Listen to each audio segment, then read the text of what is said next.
जो मस्जिद अक्सा है यहूदी कहते हैं कि ये हमारी है। अब मैं आपको तनाज़ा बता रहा हूं कि वजह क्या है। यहूदी कहते हैं हमारी है, क्यों? वो कहते हैं कि हजरत मूसा अलैहिस्सलाम यहां आए थे, यहां रहे थे और यहां से कायनात का आगाज हुआ था, इब्तिदा हुई थी, और हमारे जो नबी मूसा अलैहिस्सलाम थे वो इस जागीर के मालिक है, लिहाजा ये हमारी है। उनका दावा ये है। ईसाई कहते हैं ये हमारी है, क्यों भाई? वो कहते हैं ईसा अलैहिस्सलाम के पैदा होने की जगह बैतुल लहम ये वही मौजूद है, और यही वो शहर है जिसका नाम अल कुद्स है, और इसी को यरूशलेम कहते हैं, और यही है जहां मस्जिद अक्सा है। तवज्जो है ना मेरी बात की? आप इस बात को जरा समझें कि ये अल कुद्स और यरूशलेम और मस्जिद अक्सा ये एक ही जगह का नाम है। बोलो तो सही ना। तो ये अल कुद्स असल उस शहर का नाम है जिसके अंदर मस्जिद अक्सा मौजूद है, ठीक है।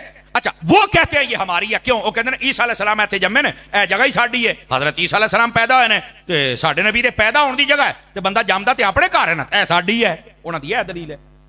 मुसलमान कहते ने साडी है, क्यों? कहते ने ठीक है हजरत मूसा आए, ईसा इत्थे पैदा होए, लेकिन सारियां दे इमाम तो मेराज दी रात मेरे नबी बने सन ना इत्थे आके। वो कहते हमारी है। अब ये है तनाजा।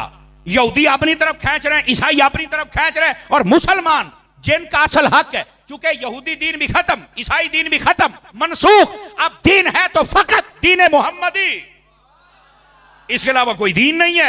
और नबी पाक जब चले गए तो उनको अकल से सोचना चाहिए कि मेराज की रात जब हमारे नबी भी मुक्तदी बन गए और मुसलमानों का नबी इमाम बन गया, तो फिर तो हर चीज उनके कब्जा इख्तियार में आ गई ना। समझ आ रही है मेरी बात की?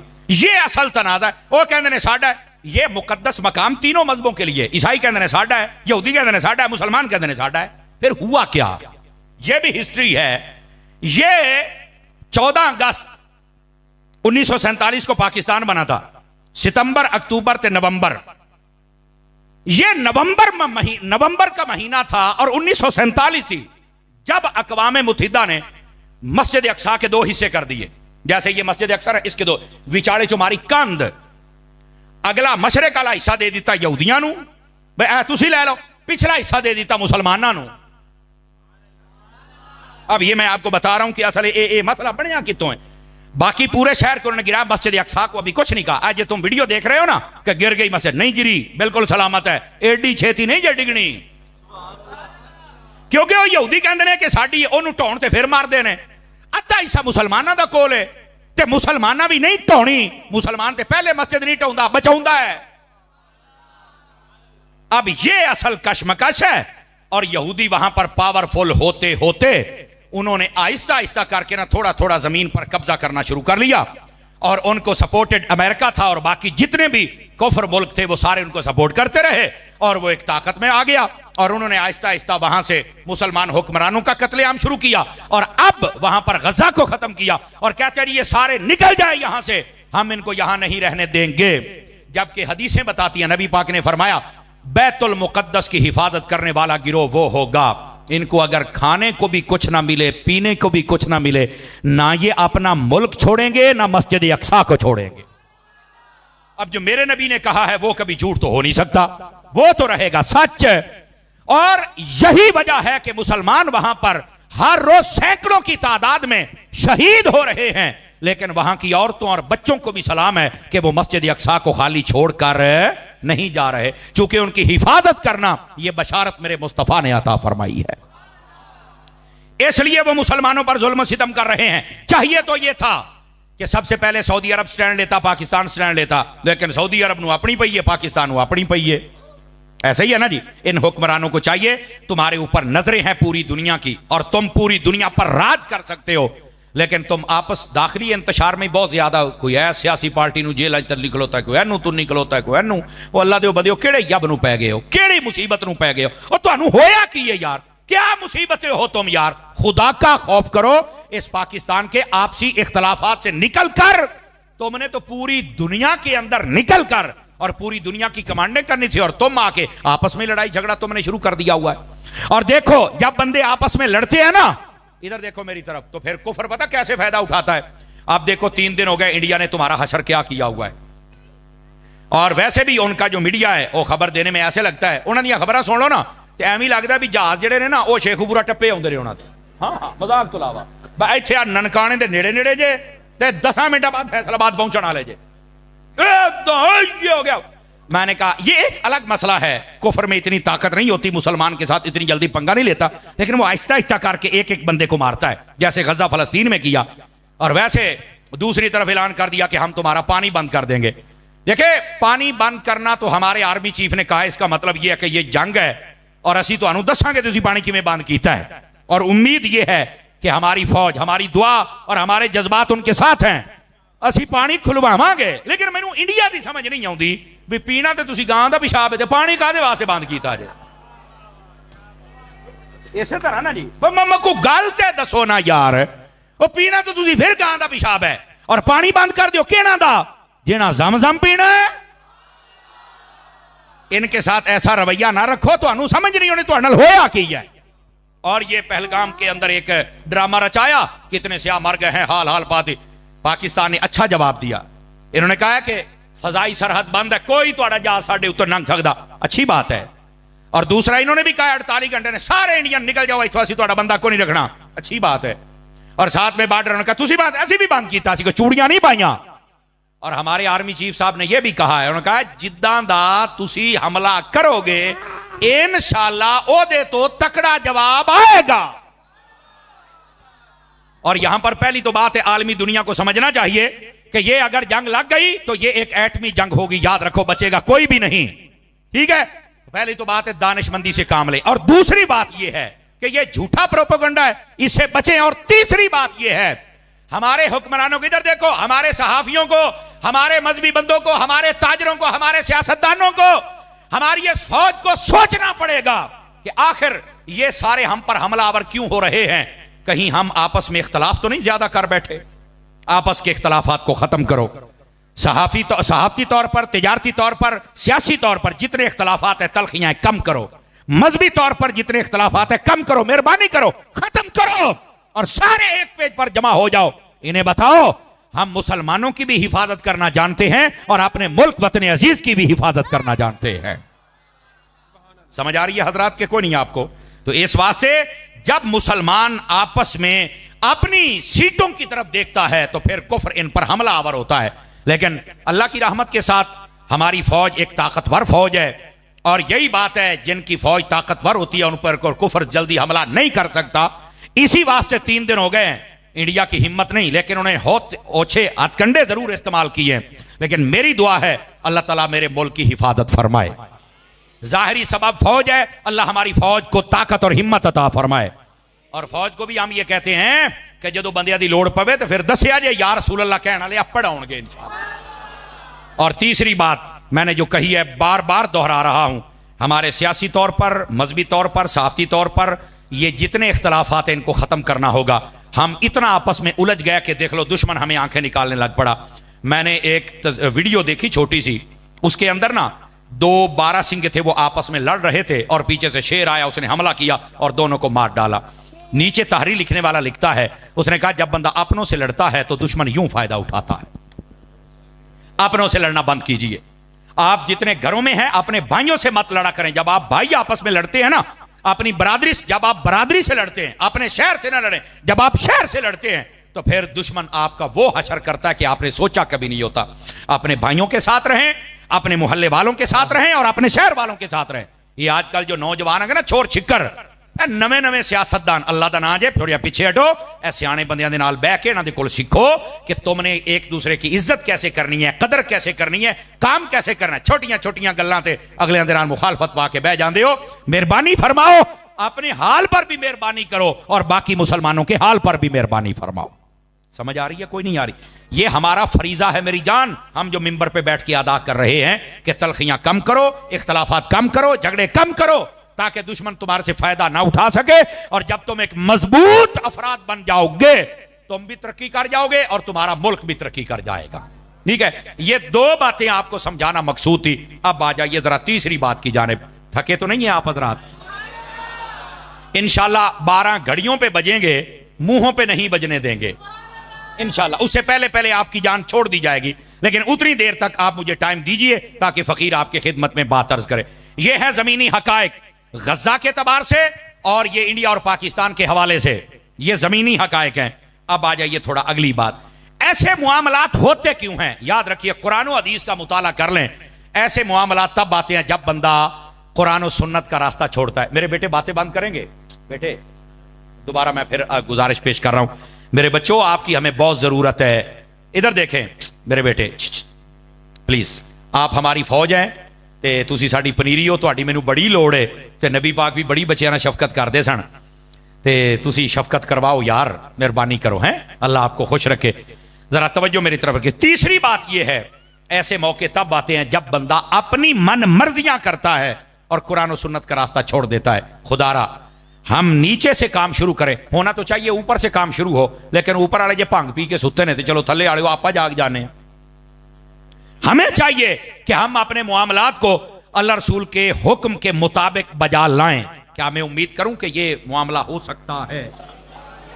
अगर हम अपने ताई कोशिश करें तो हमारे बहुत सारे मुआमलात में खराबियां, खुराफात और जितने रस्मों रिवाज है खत्म हो जाएंगे। जब खत्म हो जाएंगे तो हमारे जितने ऊपर आने वाले अजाब मंडला रहे हैं अल्लाह की रहमत के साथ ये वैसे खत्म हो जाएंगे। हदीस शरीफ में है, तवज्जो मेरी तरफ रखिएगा, अल्लाह ताला अजाब को भेजता है कि जाओ फुलां शहर को नेस्तो नाबूद करके आओ। अजाब अल्लाह भेजता है, अजाब जरा गौर से सुनिएगा। वो अजाब आता है और बगैर तबाही मचाए वापस चला जाता है। तो अल्लाह रब्बुल इज्जत बावजूद इसके कि हर चीज का इल्म रखता है, मेरा रब पूछता है मैंने तो तुम्हें भेजा था कि इन सबको बर्बाद करके, तो तू वैसे ही वापस आ गया, हालांकि मेरे अल्लाह को सब पता है।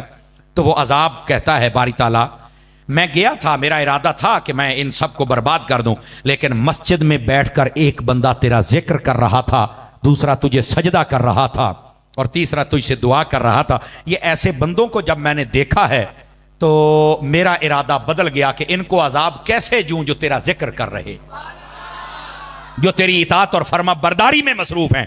यानी एक बंदा अगर मसरूफ हो तो सबसे अजाब टल जाता है, और अगर बाकी सारे भी मसरूफ हो जाएं। अच्छा, एक तरफ यह है, अब दूसरी तरफ सुनिएगा, हदीस शरीफ में है, फरमाया कई पहले यानी कौमें बनी इसराइल उससे पहले जितनी कौमें आई हैं उनकी बस्तियां जब बर्बाद होने लगी ना, तवज्जो मेरी तरफ इधर देखिए, फरमाया उस वक्त क्या होता था, फरिश्ते जब अजाब देने आते ना तो कई फरिश्ते वापस चले जाते। अल्लाह फरमाता इनको बर्बाद क्यों नहीं? या अल्लाह फुलां बंदा नेक है। फरमाया नहीं, उसका घर पहले बर्बाद करो। कहा क्यों? फरमाया वो इतनी बुराइयां देखकर भी खामोश बैठा हुआ है। मेरे भाई, अगर अल्लाह की रहमत एक जिक्र वाले से अजाब को दूर करके तुम्हें बचा सकती है, और अगर कोई बुराइयों पर ना बोले और बुराइयों को अच्छा समझने लग जाए, चुप हो जाए और यह कह देना जिथे लगा ही रहे, उस वक्त अल्लाह का अजाब आता है और सबसे पहले नेकों को बर्बाद करता है, बाकियों की तबाही बाद में होती है। अल्लाह के बंदो, अपने अंदर यह जुर्रत पैदा करो कि अच्छाई को अच्छाई कहो, बुराई को बुराई कहो। कभी तो ऐसा काम आ जाए कि नबी पाक की एक हदीस पे अमल हो जाए। मेरे आका करीम ने फरमाया सल्लल्लाहु अलैहि वसल्लम, आप फरमाते हैं जब कोई बुरा काम देखो तो सबसे पहले फरमाया अपनी जबान से रोको। जबान से नहीं रोकते, हाथ से रोको। हाथ से नहीं रोक सकते, दिल से तो बुरा जानो ना। आज जमाना वो है, दिल से बुरा जानने वाला काम भी आहिस्ता आहिस्ता जा रहा है। और याद रखो, जिस दिन ये खत्म हो गया फिर अजाब का इंतजार करना। मेरे नबी ने फरमाया जब फितने बढ़ जाएंगे उस वक्त होगा क्या? तवज्जो मेरी तरफ, एक एक बात सुनने वाली है। मेरे आका करीम ने फरमाया जब फितने बढ़ जाएंगे पहली निशानी ये होगी कि लोग दीन को छोड़ जाएंगे। दूसरी निशानी, लोग जाहिल को अपना पेशवा बनाएंगे, आलिम को अपना दुश्मन समझेंगे। आज वही सूरत हाल है। मिर्जा जैसा जाहिल जिसको कमरे में बांधा हुआ है उसको तो अपना पेशवा माना जा रहा है, और जो उलमा मैदान अमल में हैं उनको कहा जाता है मौलवी ने सारे जना कीता है। नहीं, मौलवी ही है जो तेरा ईमान बचा रहा है, मौलवी ही है जिसने मस्जिदें आबाद की हैं, मौलवी ही है जो 5 वक्त की अजान देता है। बल्कि मुस्लिम शरीफ की हदीस है, नबी करीम अलैहि सलाम ने इरशाद फरमाया ला तसुब्बुद्दीक फइन्नहु युक़िदुल सलात। फरमाया कभी मुर्ग, कुक्कड़ हुंदा ना, कुक्कड़ तहज्जुद टाइम कभी बांग देवे ना तो फरमाया इसकी आवाज को बुरा ना समझना, इसको गाली ना देना। क्यों? फरमाया ये तुम्हें नमाज के लिए जगाता है। इसकी शरह के अंदर उलमा लिखते हैं लोगों ये तुम्हारे लिए सबक है। अगर कोई बंदा मुर्ग अजान दे तो उसको बुरा नहीं कह सकता, तो जो आलिम 5 वक्त अजान देता है उनको बुरा कैसे कह सकते हो? इन उलमा की इज्जत को समझो, वकार को समझो। लेकिन नबी पाक ने फरमाया ये पंखा बांध ही रहे तो ठीक है, आप बस तकरीर सुने इंशाल्लाह खैर हो जाएगी। इधर देखिए ना, पसीना पसीना आएगा तो मेरी तबीयत खुलेगी ना। तवज्जो मेरी तरफ रखिए, जरा सीधा होके, अगर नाराज ना हूं तो, थके हुए भी ना हूं तो सीधे होके बैठिए। और इतने सुभान अल्लाह के मुझे पता लगे कि बंदे जाग रहे हैं। वैसे ना भी कहें तो तकरीर हो जाएगी। ये थोड़ी सुभान अल्लाह ना सानू तकरीर नहीं आउंदी, सानू वैसे ही आउंदी हुंदी, लेकिन ये एक रब्त होता है गुफ्तगू का, वो जुड़ा रहता है। इधर देखें, मेरे नबी पाक सल्लल्लाहु अलैहि वसल्लम ने फरमाया फितने जब उरूज पे होंगे, निशानियां, तवज्जो है, नबी पाक ने फरमाया जाहिल को अपना पेशवा बनाया जाएगा और आलिम को पीछे किया जाएगा। कमीने बंदे को इज्जत दी जाएगी और इज्जत वाले को जलील समझा जाएगा। नबी पाक ने फरमाया शराब आम होगी और रोकने वाले को बुरा समझा जाएगा। फरमाया सड़क किनारे पर औरतें बदकारी करेंगी और रोकने वाला कोई नहीं होगा। आज सारी सड़क किनारे खड़ी हैं, जहां से बिठाओ गाड़ी में लेके चले जाओ, यही बदकारी और किसको कहते हैं। मेरे नबी ने फरमाया अपनी बीवी को मां पर तरजीह दी जाएगी और बीवी की इज्जत को आगे बढ़ाया जाएगा, मां को पीछे फेंका जाएगा। फरमाया दोस्तों की इज्जत की जाएगी, अपने बाप की इज्जत नहीं की जाएगी। ये मेरे नबी निशानियां बतला रहे हैं। फरमाया खयानत आम होगी, झूठ आम होगा, धोखा आम होगा। और फरमाया उस वक्त एक और मसला, नाच गाने वालियां भी आम होंगी, जहां चाहो तुम नाच गाना उनका देख सकते हो। आज ये हालात तुम्हारे सामने है और हमारे कई लोगों ने माहौल ऐसा बना दिया, महफिल करनी हो तो इजाजत लेनी पड़ती है सिक्योरिटी की, और अगर कंजर नचवाने हो तो कोई इजाजत नहीं है, सारे कंजर खड़े होकर देखने शुरू कर देते हैं। मादरत के साथ कोई जुमला सख्त हो तो मुझे माफ कर देना, और ये सख्ती अगर हम करते हैं तो हमें भी डॉक्टर समझा जाए कि जो ऑपरेशन करते वक्त छुरी चलाता है तो तुम्हें तकलीफ नहीं होती, भी साढ़े फायदे वास्ते करदा पे है, ते सानू भी मजहबी डॉक्टर समझ लो, खैर है। हुण चुप हो गए जे जनाब, है असी भी अगर ऑपरेशन करते पे तो निक्का मोटा सानू भी काट ला लेन दे मेरा पुत, टेंशन ना ले। तो ये नबी पाक सल्लल्लाहु अलैहि वसल्लम ने इस बात को वादे फरमाया। सवाल ये है, इधर देखें मेरी तरफ, शीशा मैंने आपके सामने कर दिया, हर बंदा खड़ा होकर अपना चेहरा देख रहे हैं, इसके अंदर कैसा नजर आता है। हर बंदे को अपना चेहरा देखना चाहिए, और अगर ये गंदी तस्वीर उस चेहरे में नजर आए तो फिर शीशे को ना तोड़ो, और मैंने शीशा दिखाया मुझे बुरा ना कहो, बल्कि अपना चेहरा धो के आओ। समझ आ रही है ना हजरात, हम सबको अपनी इस्लाह करनी होगी। ये फितनों का दौर है और इसके अंदर वही काम हो रहा है जो आप देख रहे हैं और जो मेरे नबी ने फरमाया था। जबकि हकीकत क्या है, रहमत आलम सल्लल्लाहु अलैहि वसल्लम, आपके अगर दीन को देखा जाए उसमें तो खैर है, रहमत है, शफकत है। नबी पाक सल्लल्लाहु अलैहि वसल्लम तो यहां तक फरमाते हैं कि जो किसी रास्ते पर चल रहा हो और देखे कि रास्ते के ऊपर कोई अटकल वाली चीज है, रोड़ा है, वट्टा है, कंडा है, फरमा उसको अगर कोई हटा दे तो अल्लाह उस बंदे के लिए जन्नत का रास्ता आसान फरमा देता है। हमारे दीन में तो इतनी खैर है, लेकिन आज वो कहां गई खैर। हमारे दीन के अंदर इतनी खैर है, नबी पाक सल्लल्लाहु अलैहि वसल्लम आपने फरमाया, गौर से सुनिएगा, बनी इसराइल की एक बदकारा औरत थी, फरमाया अपने गंदे मकसद पे जा रही थी, बुखारी शरीफ में रिवायत है, कुत्ता एक प्यास से मर रहा था, उसने अपना जूता अपने दुपट्टे से बांधा और कुएं में लटकाया और उसके अंदर पानी निकाल के कुत्ते दे मुंह च पाया, उसकी जान बच गई। अल्लाह ने उस वक्त के नबी अलैहिस्सलाम से कहा इस औरत को कह हमें तेरी अदा ये पसंद आ गई, हमने तेरे गुनाह माफ कर दिए हैं, अच्छे अमल कर, हमने तुम्हें जन्नती बना दिया। हमारे दीन में जान बचाने पर इतना बड़ा अजर है, तो जहां बदकार औरत कुत्ते की जान बचाए उसका ये हाल है, तो जहां एक मुसलमान की जान बचाए। बात समझ आ रही है हजरात के कोई नहीं आ रही। हम कहां चले गए, हमने अपने रास्ते बदल लिए और फिर हम कहते हैं गजा के मुसलमानों पर हमले हो गए, फिर हम कहते हैं इंडिया सानू अखा कट है। हम अपने करतूतों पर भी तो गौर करें ना मेरे भाई। हमारे जो लेन पहली उम्मतें, आपको पता है उनके ऊपर अजाब क्यों आए थे? कुरान मजीद कहता है सबसे ज्यादा वजूहात दो बयान की है, नाप तोल में कमी करते थे, नबियों की नाफरमानी करते थे। बताइए ये कौम नाप तोल में कमी कर रही है कि नहीं कर रही, बताओ मुझे जरा। लेकिन शुक्र करो अभी पत्थर नहीं बरसे, शुक्र करो अभी चेहरे नहीं बिगड़े। नबी पाक ने फरमाया था जब ऐसा मौका आ जाए लोग बददियानती पर उतर आए और फखर समझे, फरमाया फिर इंतजार करना जलजले का, सुर्ख अंधेरियों का और बेमौसमी बारिशों का। अब इस्लामाबाद में आपने देखा कैसा ज़ालाबारी हुई, देखी है ना आपने, गाड़ियां तबाह कर दी, सारे बंदे ओए होए होए इतना नुकसान। मैं कहा जिथे 4 बर्फ के गोले डिगे ने उथे तुसी इन्हें चीखते पे हो, तो गजा के अंदर तो इतने बम गिरे तब तकलीफ क्यों नहीं हुई थी? हमें सोचना होगा। ये हमारे करतूतों के पेशे नजर है सब कुछ। भाई अपने आप को संभालो। आजकल का नौजवान ये मस्जिद में नजर क्यों नहीं आता? ये फेस्टिवल की जीनत क्यों नजर आता है? ये नौजवान अपने दोस्तों को तरजीह देता है, अपने बाप की इज्जत क्यों नहीं करता? आजकल का ये जवान ये अखबार पढ़ता है, न्यूज पर नजर रखता है, ये रब का कुरान क्यों नहीं पढ़ता? मुझे पता है हो सकता है आपका इरादा ना हो ये तकरीर सुनने का, पर मेरा इरादा यही तकरीर करने का है ताकि सबक मिले, हमारा ज़मीर जागे और हम जिस कुर्सी पर बैठते हैं इसका फरीजा अदा करना बहुत मुश्किल है। आप दुआ करें ये हमारी तरफ से अदा हो जाए। अपने आप को संभालो।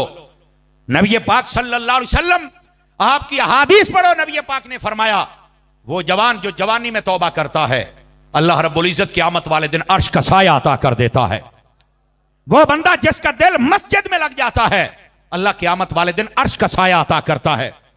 वो बंदा जो आदिल हुक्मरान बन जाए, फैसला सही करे, अल्लाह क़यामत वाले दिन अर्श का साया अता करता है। फरमाया वो बंदा जिसको किसी औरत ने कहा मेरे साथ मुंह काला कर और इसने कहा मैं नहीं कर सकता, फरमाया अल्लाह ताला उसको क़यामत वाले दिन अपने अर्श का साया अता फरमाएगा। ये मेरा रब फरमा रहा है, ये हदीस है, ये मेरे नबी ने इरशाद फरमाया है। आज हमारे मुआशरे को इन चीजों की जरूरत है। नबी पाक अलैहिस्सलाम ने फरमाया, बुखारी शरीफ में हदीस है, गौर से सुनिएगा, मुसीबतें टालनी है ना तो अपने किरदार को बदलना पड़ेगा। बुखारी शरीफ में हदीस है, रहमत आलम अलैहिस्सलाम फरमाते हैं, बनी इसराइल के 3 बंदे जा रहे थे और पहाड़ी सफर था, अंधेरी आ गई, बारिश आ गई, शदीद तूफान चला। वो एक गार में बैठे, ऊपर से पत्थर गिरा और गार का दरवाजा बंद हो गया। ये हदीस है, ये गप नहीं है। वैसे ये 5वीं की किताब में भी ये मजमून था किसी वक्त, पता नहीं अब है या नहीं है। तो ये हदीस है बुखारी शरीफ की, जरा गौर से सुनिए सारे मेरे दोस्त, मेरे अहबाब। फरमाया कि उन्होंने बड़ा धक्का लगाया लेकिन वो बिल्कुल कामयाब ना हुए और वो रास्ता ना खुलवा सके, ना खोल सके। अब तीनों सोच विचार में पड़ गए कि रास्ता एक ही और वो मौत है, इसके अलावा कोई रास्ता नहीं। एक के दिल में ये ख्याल आ गया कि यार आज हमें ना किसी नेकी का वसीला देना चाहिए, हो सकता है अल्लाह ये मुसीबत टाल दे। बुखारी शरीफ है, जरा गौर से सुनिए।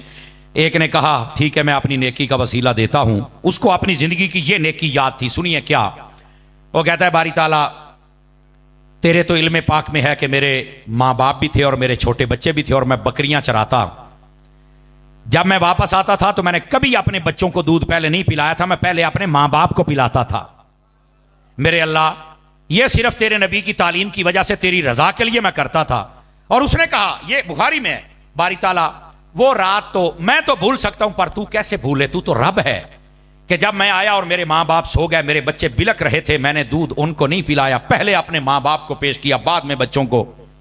बारी ताला अगर ये माँ बाप के साथ हुस्ने सलूक तेरी रजा के लिए था और तूने कबूल किया है तो आज ये मेरी मुसीबत तो टाल।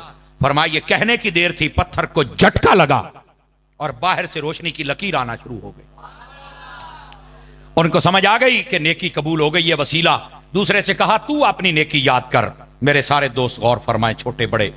दूसरे ने कहा, बारी ताला तेरे तो मुबारक इल्म है कि मेरे पास एक मजदूर मजदूरी किया करता था और हफ्ते के उसके सिर्फ 2 किलो चावल बनते थे।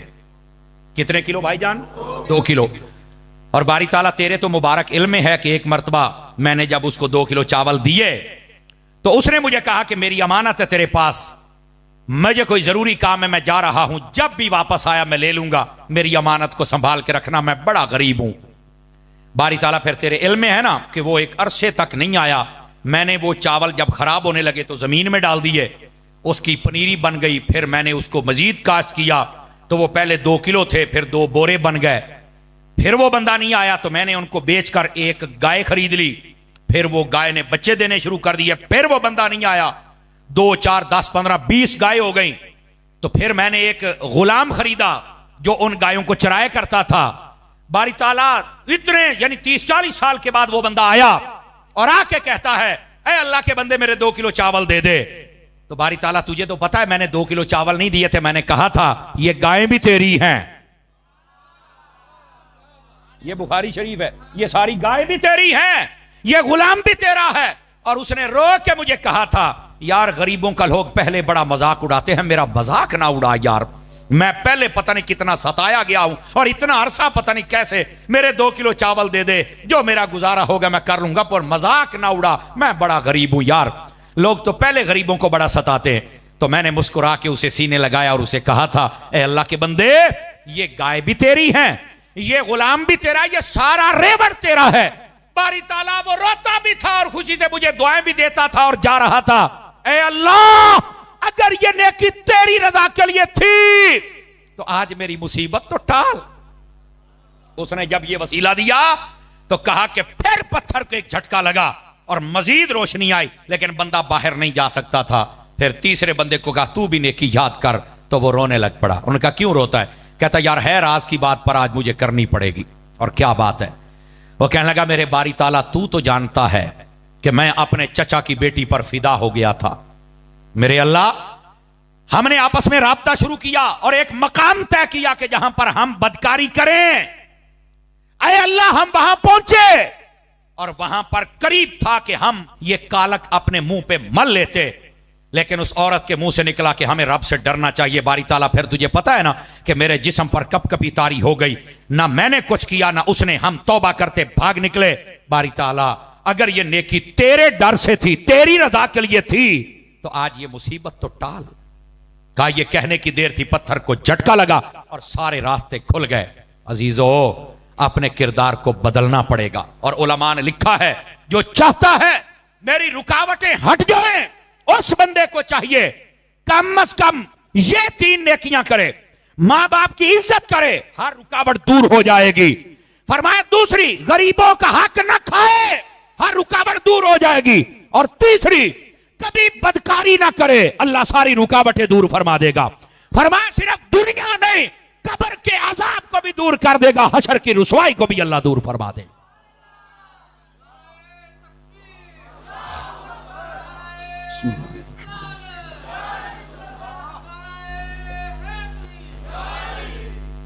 मेरे अजीज और प्यारे दोस्त, जब तक हम अपना किरदार नहीं बदलेंगे, हम अपने आप को नहीं संभाल लेंगे, उस वक्त तक ये रुकावटें हमारे सामने आती रहेंगी। तो अपने किरदार को बदल के दे, खुदा की कसम ये सारी रुकावटें दूर हो जाएंगी और अल्लाह ताला दुनिया भी बेहतर फरमा देगा और आखिरत भी बेहतर फरमा देगा। मैं गुफ्तगू को समेटने की तरफ आ रहा हूं, सिर्फ 2-4 मिनट और हैं, मैं फिर आपसे इजाजत चाहूंगा, क्योंकि मैंने वादा किया था 12 बजे से पहले पहले फकीर आपकी जान छोड़ेगा। वैसे भी लगभग घंटा हो गया है गुफ्तगू को, लेकिन इस बात को हम समझने की कोशिश करें।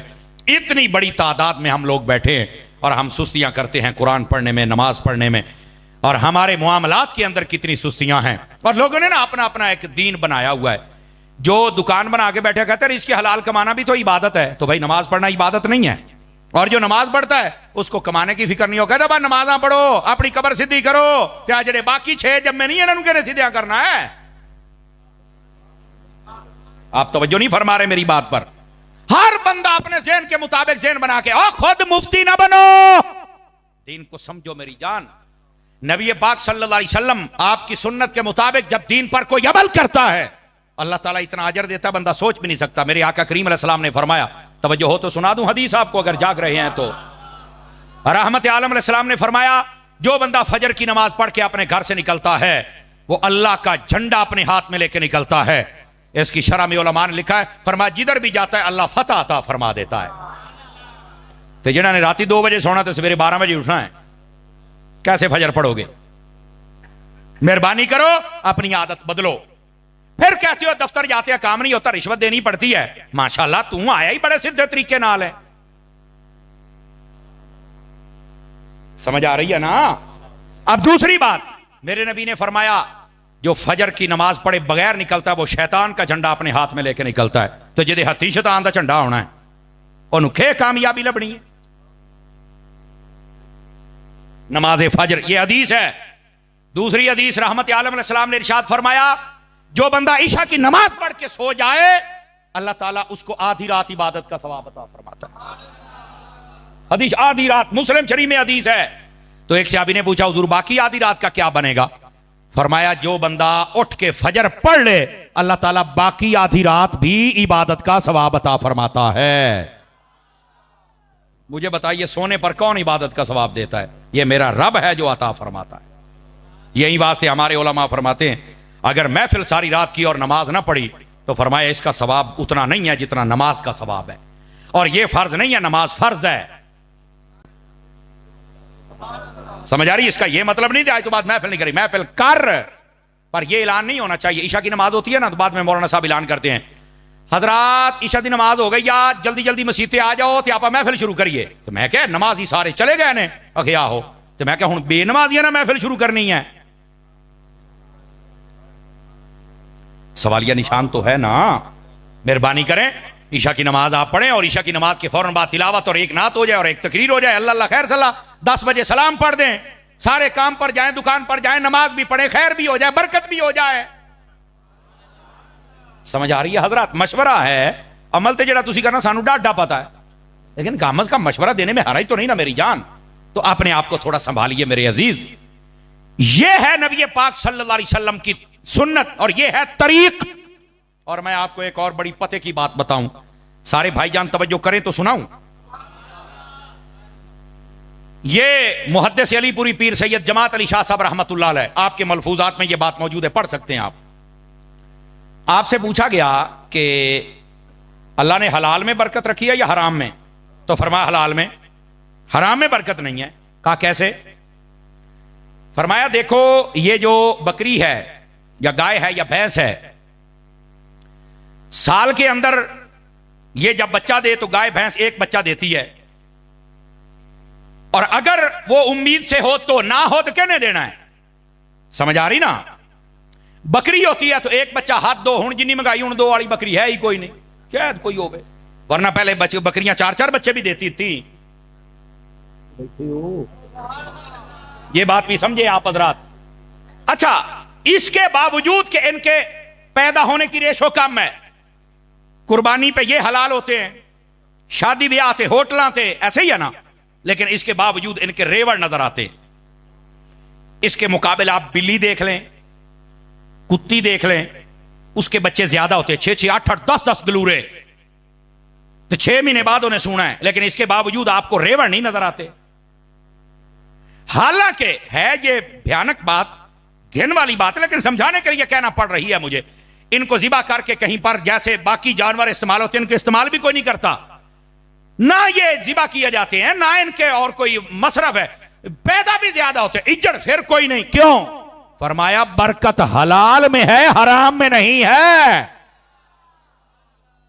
पहली बात। अब दूसरी बात सुनिएगा। एक बंदे ने सवाल किया, हजूर इन्हों बरकत लभी क्यों है? यानी ये कुत्ता है या कुत्ती है, इन्हों बरकत क्यों नहीं लभी, तो बकरी ने क्यों लभी है, वजह क्या है? अब सुनिए जवाब। फरमाने लगे वजह यह है, कुत्ता जो होता है ना, रात के पहले हिस्से में जागता रहता है, लेकिन जब पिछला पहरा है तहज्जुद के बाद ये सो जाता है। और जो बकरी होती है ये पहले पहर में सो जाती है, तहज्जुद के वक्त उठ जाती है। कुत्ते की बरकत इसलिए खत्म कर दी कि तहज्जुद के वक्त सो गया, चंगे वेले सो गया, सोने वेले सो गया, फरमा तेरी ऐसी बरकत ही चुक लीए। और बकरी को बरकत इसलिए मिल गई, फरमा तहज्जुद वेले उठिए। ये मैंने तुम्हारे जमीर के दरवाजे पर दस्तक दे दी है, अब कुंडा तुमने खुद खोलना है। अगर बकरी जाग जाए तहज्जुद के वक्त, हालांकि ना उन्हें मसीती होना है ना उन्हें नमाज पढ़नी है, तो ना, लेकिन तहज्जुद का टाइम बाबरकत है, उसमें जागने से ही अल्लाह ने उसको बरकत दे दी है। अल्लाह के बंदे, तू और मैं क्यों नहीं जागते हैं? हम रात के पहले पहर में जागते हैं, पिछले में क्यों सो जाते हैं? क्यों हमारी हरकत बकरी वाली नहीं है और क्यों कुत्ते वाली हरकत पे हम चले हुए हैं? जुमला सख्त है, बर्दाश्त कीजिएगा। क्या हुआ क्या है मुसलमान? मेरे भाई आज कहते हैं बरकत चली गई, और सारी रात तो ठेले पे बैठा रहना है, तहज्जुद टाइम होता तो चुप करके सौ जाना है, ना अज़ान फजर, ना नमाज फजर, ना तिलावत कलाम। मुझे पता है ये बात सुनने के बाद सुभान अल्लाह बहुत मुश्किल होती है, लम्हा फिक्रिया है, और अच्छी बात है आपने सुना है, और मुझे उम्मीद है अमल भी करेंगे। टाइम से सोएं और तहज्जुद के वक्त टाइम से उठने की आदत। और आपको पता है ये डॉक्टर हज़रात कहते हैं सवेरे उठ के जरा सैर करया करो, कहते हैं ना जी, ये सवेरे ही सैर क्यों, रात ही क्यों नहीं? कभी सोचा है? कहते हैं जी वो टाइम ऐसा होता है कि उसके अंदर ये रक्शे, ये बसें, ये ट्रक और ये चीजें नहीं होती, डस्टलेस माहौल होता है सारा मौसम, यानी उसमें धूड़ ते कट्टा ते रक्शे ते ये वो नहीं होता। मैंने कहा ये तेरी डॉक्टरी तहकीक है, तुम्हें सूफिया की तहकीक बताऊं? सूफिया कहते हैं जो बंदा फजर के वक्त उठ के जरा बाहर निकलता है ना, अल्लाह ताला उसको शिफा देता है, उसकी सेहत के लिए फायदेमंद है। क्यों? फरमाया वजह यह है उस वक्त जागने वाले या नमाजी हैं या कुरान वाले या तहज्जुद, जितने डाकू लुटेरे शराबी बदमाश बदकार ये सारे सोए हुए होते हैं, ये हवा नमाजियों के जिस्म से टकरा के जब आती है तो जो जो इस हवा में सांस लेता है अल्लाह उसे भी शिफा अता फरमा देता है। ये ऐसा लॉजिकल बात, ये सूफिया ने ताकीद की है। और तवज्जो है मेरे भाई, खुदारा नबी पाक की सुन्नत की तरफ रगबत फरमाइए, खुदारा मेहरबानी फरमाइए और नबी करीम अलैहिस्सलाम के तरीक पर चलने की कोशिश कीजिए। अल्लाह ताला आपकी और मेरी आज की हाजिरी कबूल फरमाए। मदरी चैनल देखते रहिए, दावत इस्लामी आपकी अपनी तंजीम है। अल्लाह करीम सबको खैर बरकत नसीब फरमाए, आमीन।